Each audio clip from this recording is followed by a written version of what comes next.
Good morning, everyone. It's Monday with Rochester Today. I'm Andy Brownell with Olmsted County Sheriff Kevin Torgerson on News Talk 1340 KROC AM and 96.9 FM. Good morning, Sheriff. Good morning. Happy to be with you. Yeah, it's great to have you on again. Always enjoy our chats. Yes. And I know your most recent newsletter carried a reminder, and I don't know. Sometimes I get a little pessimistic that these reminders do anything because it doesn't seem. Yeah. But a reminder that the school buses are out there, the kids are in the crosswalks, the kids are at school bus stops, the stop arms are on the buses, and everybody do what they can so our kids can get home to and from school safely. Yeah, I take a different route. Not all the time, but every now and again I'll take a different route into downtown, into the office here and from my house, and I see crossing guards at the intersections leading up to a couple of different schools, and it's like, it's that time, and that's kind of what the impetus for that part of that was. There's just so much going on now, and these kids are excited. We spent the weekend up with our grandkids up in the cities area where they're at, and kids, one's first time going to kindergarten, and just so excited. They're not thinking about crossing the road. They're thinking about, what they're doing to go see their new friends, and, we just got to be so careful at this time of year, morning, all the time.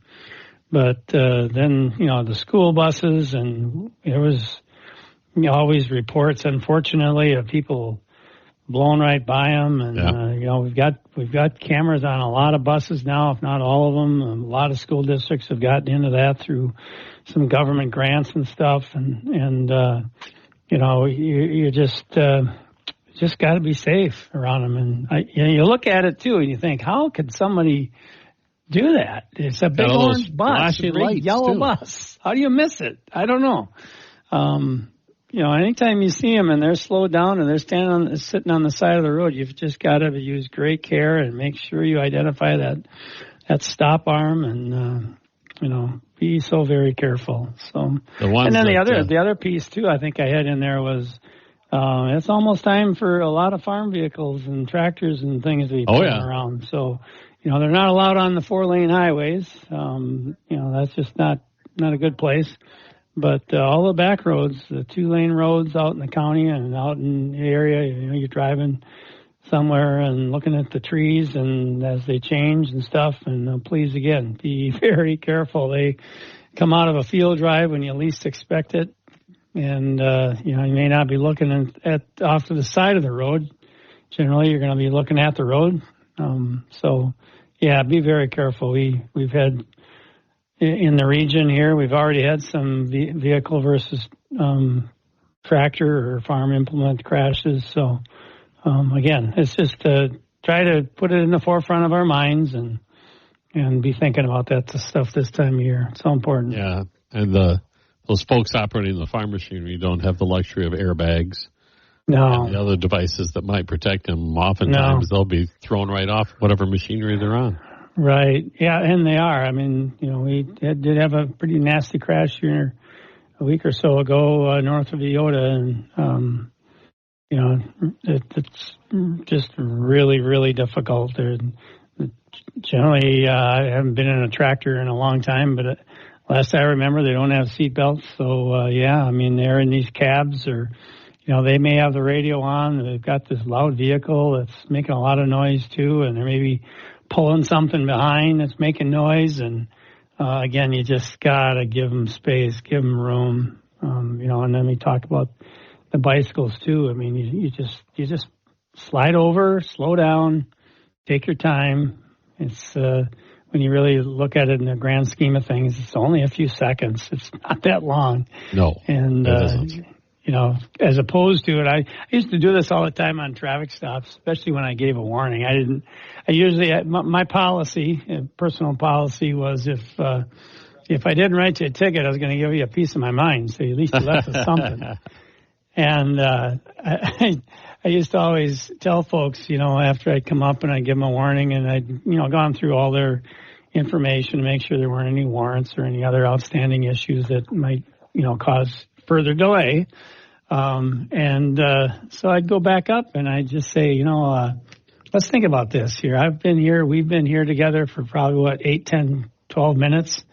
And, just think where you would be right now if you've been going a little bit slower or, just, minding your manners on the road a little bit. We'd been okay and we wouldn't have to be chatting and you'd be 12 minutes down the road. And, or at your destination already by now. And, that usually I got that kind of, that smile or smirk or whatever and a nod of the head. And, that, sometimes that went further than writing the ticket because then they drove away upset with me and, whatever. So, yeah, that 30 that's the kind of thing I try to think about. The 30 seconds they might have saved by going a little bit faster. Yeah. Was completely erased. Completely erased. Yeah. I mean, I see it a lot too when I'm driving, if I'm coming in to town from, wherever into Rochester from wherever it is and people are zipping by me. And then as you get to the first stoplight, as you get into town, you pull right up next to the guy that just passed you 2 minutes earlier, just flying down the road. He's sitting at the stoplight and I pull up, it turns green and we move on. And I'm like, well, that gives you a whole lot of good, didn't it? So it's just kind of putting it in perspective is the idea. And, hopefully people can take that to heart and share that information with others and maybe we'll have a pretty safe fall into the winter. Take a breath too. Sometimes if you're getting a little excited or tensed up about whatever behavior you're dealing with on the road, take a breath. Yeah. Count to 10, whatever it may take. But you mentioned bicyclists. It seems as if over the past month or so, we've seen statewide a whole bunch of pedestrians being struck by vehicles and badly hurt or even killed. Oh, yeah. Yeah. I don't know. Those are different circumstances too, Sure. Pedestrians obviously do need to have great care, especially if it's out on highways or, faster roads and things like that. And, most of the time in those situations, there is a sidewalk or something. So what brought them into the road or, did the vehicle, distracted driving or lose some form of control and swerve off to the side? I don't know. Yeah. But it's, again, we just all have to be so careful. And I mentioned we talking about this before we came on here and, that hockey player that's gotten a lot of notoriety and him and his brother got killed, 2 or 3 days before the wedding. So riding their bikes, just out working out together. And I'm sure they were having a great conversation, enjoying their company and 2 brothers that are very busy in their lives and probably just catching up on a lot of things and just literally in the matter of a heartbeat, they're gone. And and obviously the driver too is, I think I did hear in that one that was a impaired driver or an intoxicated driver. So right. Again, how many times do we talk about that kind of stuff on this format and everywhere we go? And it's like, golly, we just got to do better, people. It's just simple as that. We just got to do better. Yeah, the decisions you make while impaired are probably not the best, as you probably are more aware of that than anybody I know. You run into the folks who make those bad decisions. Yeah, it is that. It's, make your plan before you start to go to the party. To make a plan before you go out to dinner or whatever you're going to do so that you have those issues taken care of. And then even then, it's okay to ask for help if you need help. That's a smart thing to do. So there's so many options today too with those, with the Ubers and the Lyfts apps and the Ubers and Lyfts and call a friend. And it's not that hard. Everybody's for the most part, has got a cell phone in their pocket. So gosh, it's just no reason for it. So. Yeah, that's the message we always sent to our children. Never actually had to deal with it because they never came into the circumstance. Yeah. That, if you were in that situation, you better not hesitate to call because we're not going to be mad at you. Yeah, no. And I've heard lots of parents talk about that, and we shared that information to, community groups and organizations every chance we get that, you make the plan and, okay, yeah, maybe the kid is underage and you got all those situations going on, but go pick them up, get them home safely. It certainly saves a lot of issues, and then have your conversation, because they're not going to respond to you appropriately, and they're not going to listen to you appropriately if they are under the influence. So wait till things sober up, and then have that mom and dad talk, or whatever you want to call it. So all right. Again, yeah, we can do better. I hope we have a good, safe fall and early winter. So. Okay, Sheriff Kevin Torgerson with us, and we'll be back in a moment at Rochester today. We can talk about some progress being made concerning the law enforcement memorial taking shape out at Soldiers Field Memorial Park in Rochester. I look forward to that. Exciting news. Yes. Okay, we'll be back in a moment on Rochester Today. News Talk 1340, KROC AM and 96. Welcome back, everyone. Good morning. Andy Brownell on News Talk 1340, KROC AM and 96.9 FM. Olmsted County Sheriff Kevin Torgerson with us this morning, our monthly chat about things happening with the Sheriff's Office. And I saw on Facebook just last week, you put up a post regarding the law enforcement memorial and big time progress being made over this summer. Maybe you can bring us up to date on what's happening. Yeah, we are, things have really moved along.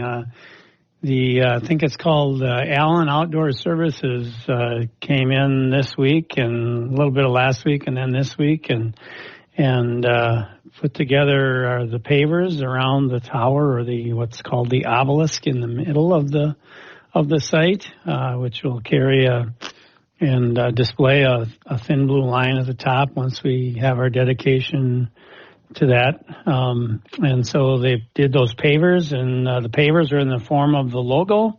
So the logo of the foundation has 5, what's the most common shape for law enforcement is the shield or the badge, or also on the shoulder. Most agencies have some form of a patch, and the most common shape of a patch looks like a shield as well. Sure. Hearkening back to the origination of modern policing, and even all the way back to the Roman times when the Praetorian Guards were used by the emperors to protect and be their bodyguards. So it goes a long ways back into our human history, and those badges or patches are intertwined, and you can see that now how they when we do have a fallen officer, the communities and the law enforcement community as well joins arms and joins arms with that agency that's lost their officer in that community and that family. And that's what that symbol is about, is all of those different agencies coming together at the local level, the county level, the state, the federal, and then the military police level. So it's really taken shape, and the pathways that are going to allow people to walk through the site and enjoy the vegetation and stuff that's still to be planted yet this fall. Those pathways are now outlined already too. So the guys did a lot of work in the 80-degree temps the last few days, and really excited as to how things are shaping up over there. And some things yet to come this fall and into early next year.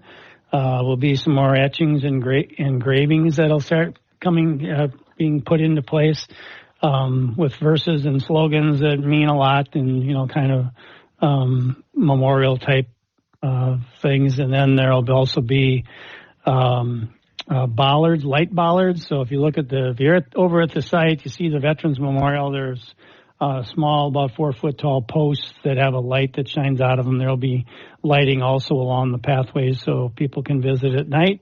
And then we actually have a meeting tomorrow to select and position where we're going to place the benches that people will be able to sit on out there to, again, just come and, eat your lunch or have a snack, or just sit there in peace and quiet and enjoy the beautiful area that Soldiers Field Memorial Park is.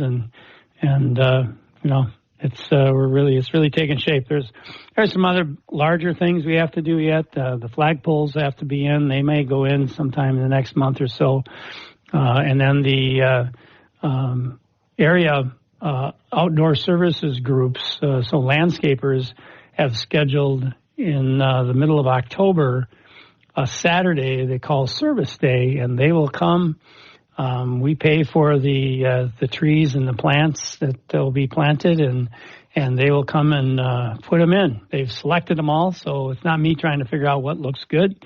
I'm not the arborist, that's for sure. And but there'll be some trees added that will grow up to look really nice at the site, provide some shade in the summertime, and yeah, a lot of excitement about to happen in the next from starting this week and then into the end of October. If the weather stays comfortable, we'll lay down the final pieces of concrete that will lead to the sidewalk out towards Gibbs Drive there, and then when that happens, the fence will come down and people can start enjoying that space. So let's keep our fingers really crossed close. For good weather. Then that's for sure. Got to have some good late October and early November weather for the concrete. And it's not a lot that has to be done with the concrete. It's just you got to have enough the weather in the right way to get it done. Yep. And we don't. I mean, they pour concrete all year long, but we're trying to save money wherever we can. So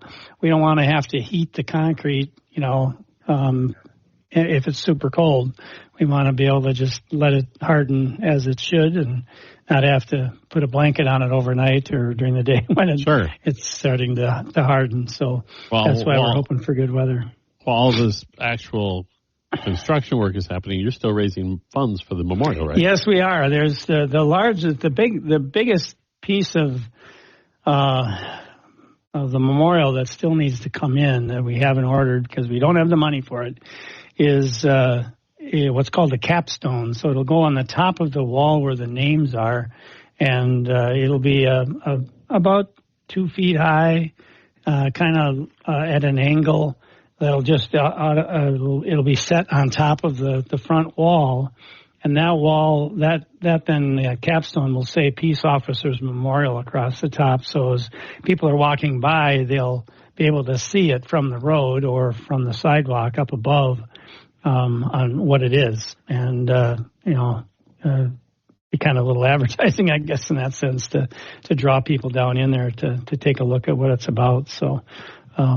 And then there'll be, like I said, too, I mentioned a little earlier, there'll be into next year, and once we approve the artwork, the Anderson Memorials folks will continue doing the etchings, and they've done all those amazing etchings around the Veterans Memorial. So they're doing the same work and going to do that on ours. So there'll be some educational things added to the back walls coming up in the next year to 2 years. We want to leave some space also for the future because we know what that's going to look like. So we do want to leave a little room for imagination down the road, say 10, 20, 30, 50, 100 years later. So it's not going to all be filled in automatically because there's not a lot of space left to do anything else. So anyway, it's exciting. So if somebody wants to donate, yep, there's a website, so it's pretty easy to do, right? Right. Yeah, it should be. You go to oh golly, no, I had a brain leak there all of a sudden. I googled Southeastern Minnesota Law Enforcement Memorial, and that got me there. There it is. It's simply lawenforcementmemorial.org. But if you do the Southeastern Minnesota Law Enforcement Memorial, you should be able to get there. I know it's a lot to type in, but that's what we are to separate us from Southeast Arizona and, wherever. So you got to put the Minnesota part and say Southeast. Otherwise, you might get the Minnesota Law Enforcement Memorial, which is up in St. Paul, which represents all areas. But, that was the reason behind it. It was, we have so many families that have lost officers. There's 41 names on there now. We just approved at our last meeting to add Matthew Ruge from the Wabasha County Sheriff's Office, or not Wabasha County. He grew up in Wabasha, but he's from Burnsville Police Department. So our memorial is similar in the inclusion that people who grew up here in the Southeast Minnesota area, the Veterans Memorial, they have a proximity of inclusion of 50 miles in radius from the Veterans Memorial. Ours is the Southeast Minnesota Sheriff's District, which goes all the way up to Le Sueur County to our northwest and southeast over to Houston. And then Freeborn County, and then over to Goodhue and Wabasha. So yeah, you just go to the website, lawenforcementmemorial.org, or Southeast Minnesota Law Enforcement Memorial, should be able to find it. Go to our donate page. There's actually a donate button right on the top, right? So when you click on, you see it. And just follow the steps and make a donation. Or you can just drop it off at really any law enforcement agency here in the Southeast region, and tell them, write that check to, or whatever, to Southeast Minnesota Law Enforcement Memorial. And it'll find its way to us. And we'll get that capstone purchased. Be happy to do it. Get that capstone. That's a big item. That granite is not cheap. And so we're still looking, probably in the neighborhood of $100,000 to finish that whole thing off. But we wanted to get things done and as close to done as possible, so that we can open up and people can start enjoying that space again. It's been, in my opinion, it has been closed far too long, but it takes a lot of work, and we're getting so much done by volunteer organizations and companies that are donating their time, or donating some of the labor, or donating some of the cost to us to keep our costs down. But, what you see out there right now, that's getting close to around $500,000 has gone into that already. So we've done an amazing amount of fundraising for several years, and we're so close to being able to say, all right, we're just going to worry about maintaining it from year to year and enjoy the space. So it's pretty exciting right now for a lot of people, and it gives the survivors, the family members who live in our region, a place to go instead of the cemetery, and a place that is public. Because I've said this many times in a lot of places, that the greatest fear, the thing that I've heard in all my years with law enforcement memorial things and dealing with law enforcement officer funerals and deaths and tragic situations in so many ways, the greatest fear of those families and close friends have of those officers, that they will be forgotten. Yeah. Similar to what was talked about recently, last week with September 11th. And I saw a news report the night of September 11th last week, and it was a father at the Ground Zero in New York, and he had a little snippet that he was talking as he was reading names, and that's exactly what he said. I read the name of my son every year, so his name will never be forgotten. And that's awesome. Man, that's so important and so powerful. So that's why we do this. It means so much to those families who go without a family member that is just suddenly erased. They didn't come home from work one night or one morning. So, and oftentimes way too young. Tough deal. Yeah. Well, we need to take our break for news, Sheriff. Okay. Yeah. But check out the website and donate for sure. Please. Thank you. We'll be back in a moment, right after the news break, with more of Olmsted County Sheriff Kevin Torgerson on News Talk 1340 KROC AM and 96.9 today.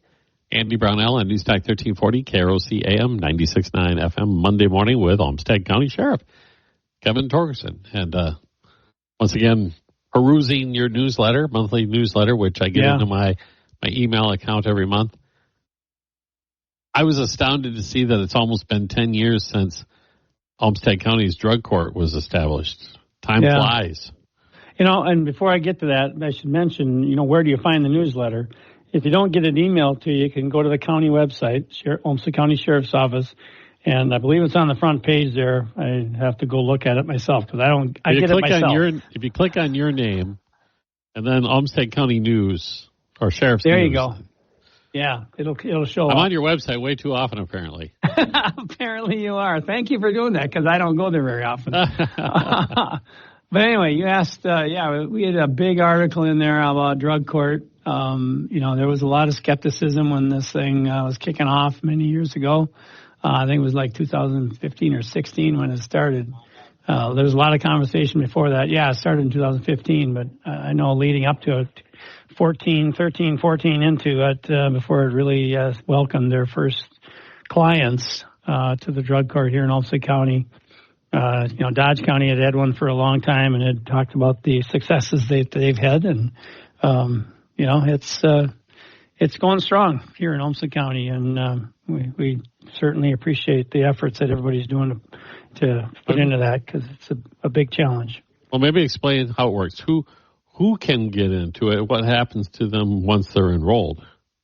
Well, first of all, it's unfortunately, and this is the challenge that we have. The person has to have some level of an addiction, and then that addiction is generally coupled with committing crimes. If the individual is somebody who has committed person crimes, so they've hurt people, domestic related or otherwise, or worse, assaults, they don't get in. It's not for that. It's for the other crimes. We've had people who steal things, burglary type things where where no one's been hurt.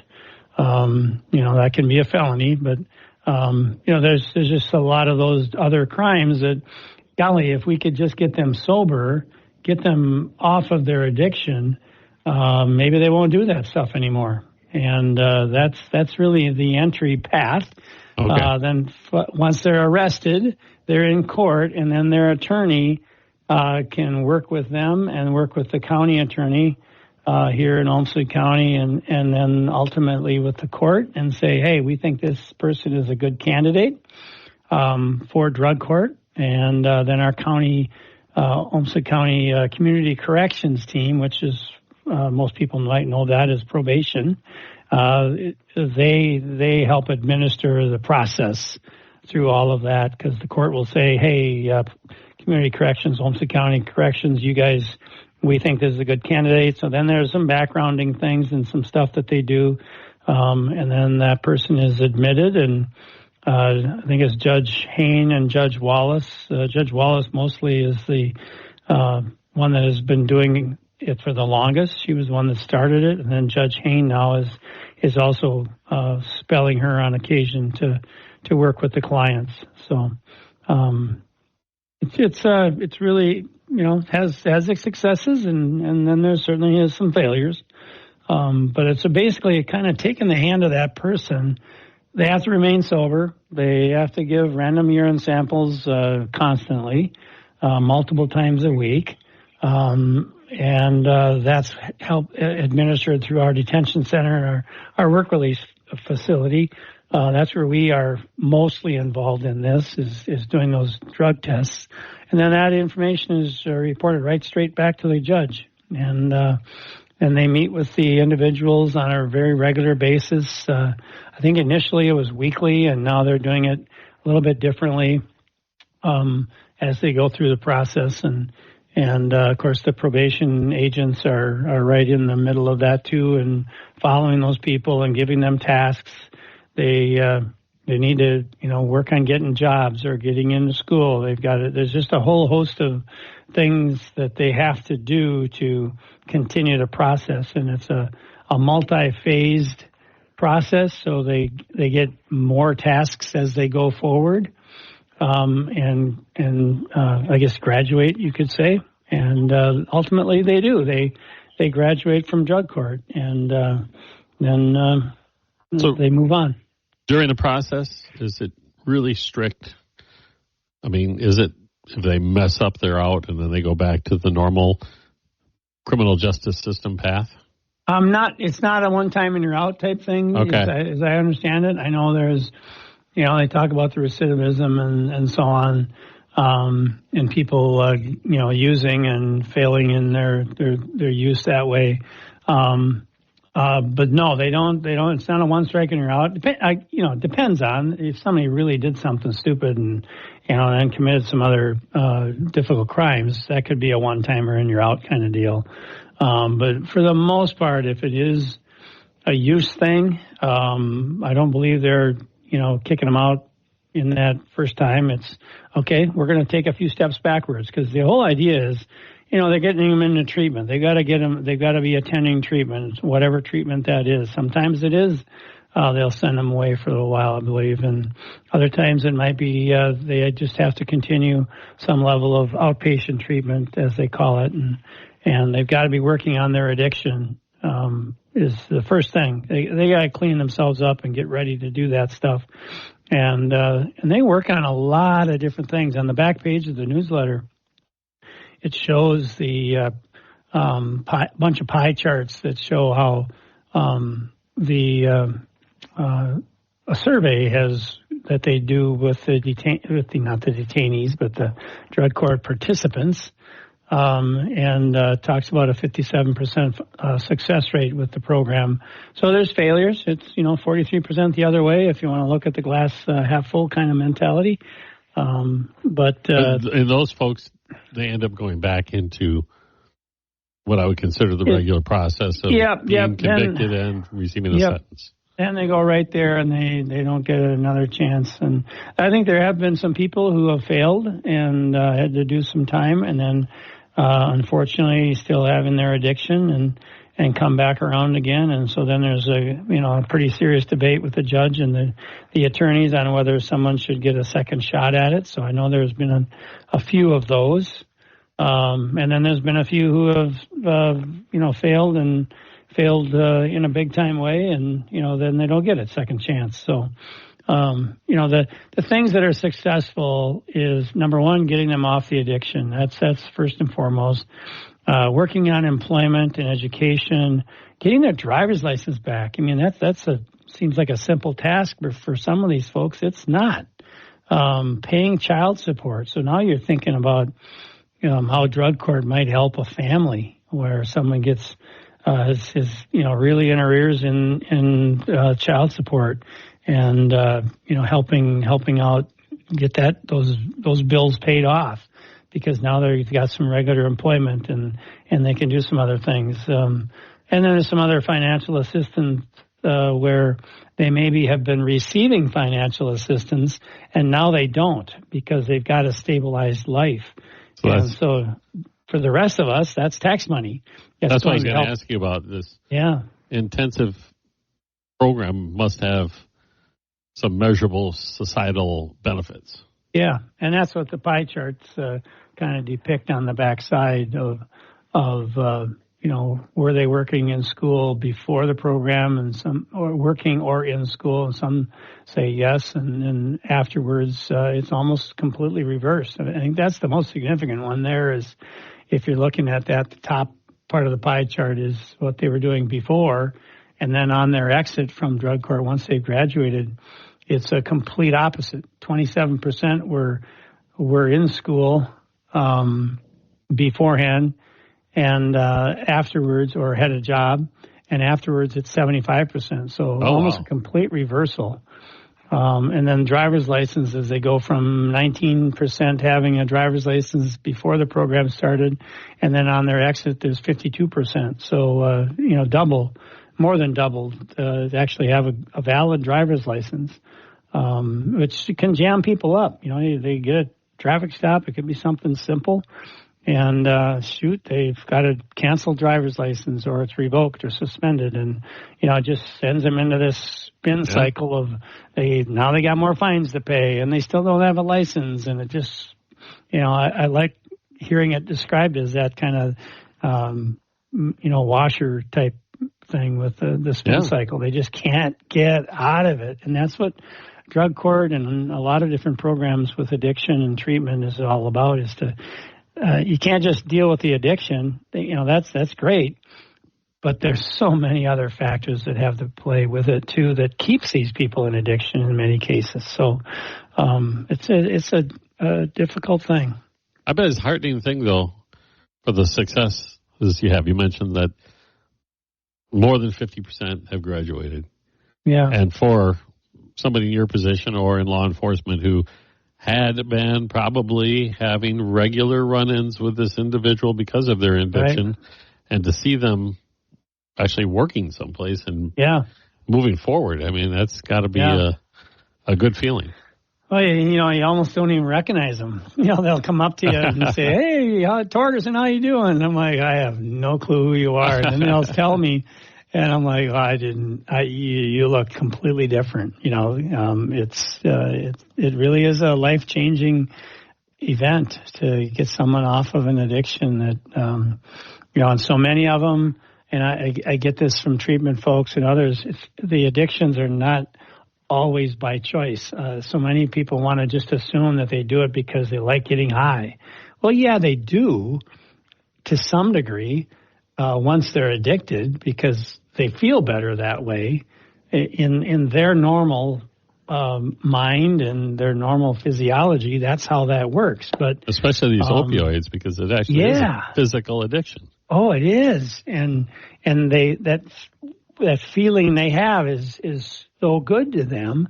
But finding a way to break that, and when you are coming out of that, it hurts. It physically hurts. I think back to a movie many years ago, and it was I don't know, like Serpico or one old TV show or something. And this episode or this movie was kind of related to that, where they were trying to get some guys who'd been addicted to heroin, and oh my gosh, just violent physical reaction as well as psychological reaction. And this was just a movie, so it was all made up, but man, it was so believable. And I'm like, it's hard to come out of that. And having someone right there behind them and beside them, holding their hand almost literally sometimes, and a judge saying, hey, you've got to do this. You can do better. And the other side about this is the Judge Wallace and Judge Hayne, they both do just a great job because they take on the role as kind of mother and teacher and a guiding force for them and encouraging them. It's not always that finger pointing and sternness I think most people expect a judge should be doing. It's really supportive and really trying to help them and encourage them and give them confidence that they can do it. So just a lot of positives out of it all the way around. Of all the conversations we've had over the years about the amount of crime that is directly related to the folks who are addicted. Yes. And it can be a relatively small group of people who are committing these property crimes you're speaking of, which produce victims regardless. Yeah. You have somebody break into your home, the level of victimization is beyond what most people think. Right. Yeah. And to end that pattern, I guess, can have a huge impact. Huge. I mean, I just, as you're saying that, Andy, I'm having flashbacks to, decades ago for me and situations where we've come across somebody who'd been, just a burglar or a thief of some kind, stealing stuff, and then the detectives and cases are developed and they finally get a search warrant. And I remember there was one apartment on a whole bunch of thefts that had occurred all over the county and into other counties, and our detectives finally worked up enough evidence to go do a search warrant on an apartment, a small apartment, like a fourplex on the northwest side of Rochester. And they got in there, and this whole apartment was just full of construction equipment and all kinds of stuff. And they had stolen so much. The guy was selling pieces here and there, but there was so much there. There was no way they were ever going to get rid of all that stuff. And every bit of it was hot because it had names of a company or a family or something on it. It's like, dude, what are you doing? But it does. You wrap up probably 30, 40 burglaries just by making one arrest, and or car prowls, things like that, where people are going down the street and trying cars that are unlocked outside, even in your residential neighborhood, right in your driveway. They'll just walk along and see if you left a purse or something in the car, or your some kind of electronic device, and to them it's hey, I can probably hawk this and sell this or take it to the pawn shop. Yeah, just for a few bucks. Yeah. Well, I hope hope the program has continued success. Yeah, absolutely. And Yeah, it certainly has lost its controversial nature, that's for sure. I remember the controversy when it first began, and that has more or less evaporated.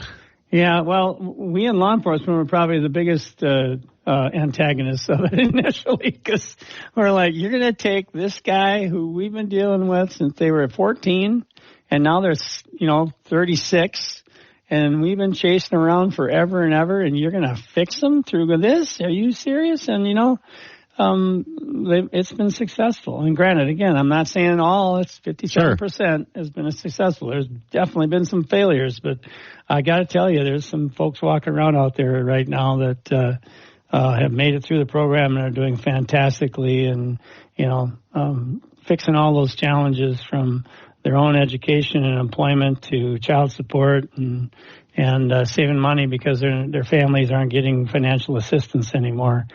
Because they're supporting them like they're supposed to. So, just positives all the way around for sure. Awesome. Read more about it. Go to the Sheriff's newsletter for this month. Sign up for it and get it the easy way through your email. Yeah, it's a lot easier to look at. A lot easier to look at on the computer because you can zoom in on it. It's really tiny if you just print it out and look at it. I don't think too many people can read it that way. So look at it on a computer or laptop or an iPad where you can zoom it out. So. All right. Good stuff. Thank you. All right, Kevin. I guess we'll chat again in about a month. I appreciate your time and always enjoy our conversations.